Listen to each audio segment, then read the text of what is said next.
নমস্কার। কবিতা অভ্যাস।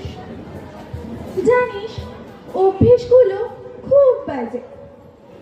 যে অভ্যেসগুলো বড্ড কাঁদায় তাদেরকে আর অভ্যেস না করাই ভালো। যেমন সকালে ঘুম থেকে উঠে এখন আর চাটা খায় না, সেই অভ্যেসটা তোর সাথেই গেছে।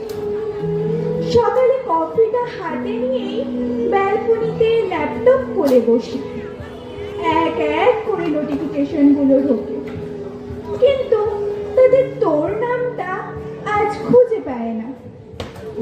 হোয়াটসঅ্যাপে এসএমএস গুলো আজ আর চেক করা হয় না, কারণ আমি জানি সেখানে আজ তুই নেই, তোর এসএমএসটাও নেই।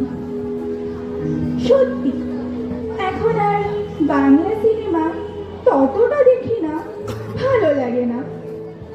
এখন আর ঘন ঘন অভিমান করার অভ্যেসটাও ছেড়েছি। কেন জানিস? কারণ মানুষটা না, অভ্যেসটাই খারাপ। এই অভ্যেসটাই আমাকে তিলে তিলে শেষ করেছে। মনে হয় এবার অভ্যেসগুলো ছাড়তে হবে। জানি না আদৌ ছাড়তে পারবো কিনা। হয়তো যখন এই অভ্যেসগুলো ছাড়তে পারবো তখন হয়তো আমি আর থাকবো না। নমস্কার। দিদিমা, আমার মায়েদের উদ্দেশ্যে একটা কবিতা।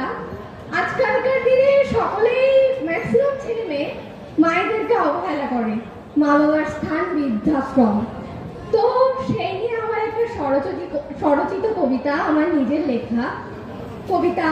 জননী তুমি অবহেলা, এসেছো তুমি নারী রূপে এই ত্রিভুবনে, মায়া মমতা সবই আছে তোমারই অন্তরে, তবু কেন অবহেলা তোমারই পরে, মায়া মমতা দিয়ে তুমি করলে তাকে বড়, তবু কেন সে বোঝে না তোমারই কি প্রাপ্য।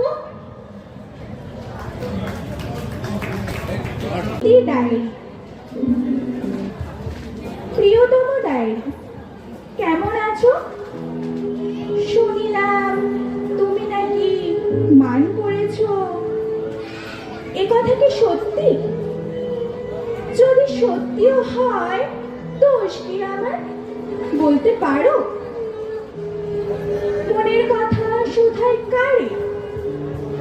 তোমার ওই দেহ ছাড়া মনের কথা লিখবো কোথায়?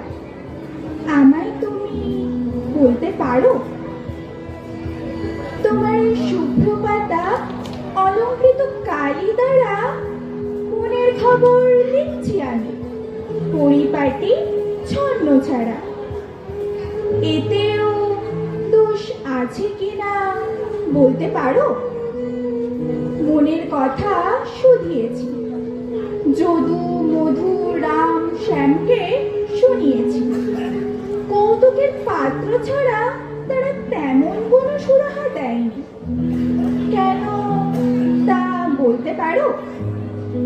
বলতে পারো কিসে হৃদয় হালকা হবে?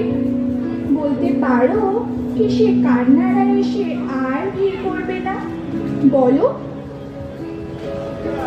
দেখলে তো, তুমিও পারলে না। এবার ডায়েরি এত উত্তর পাবো কোথায়? বলতে পারো? নমস্কার। কণ্ঠে নন্দিনী, কলমে বিদ্রোহী।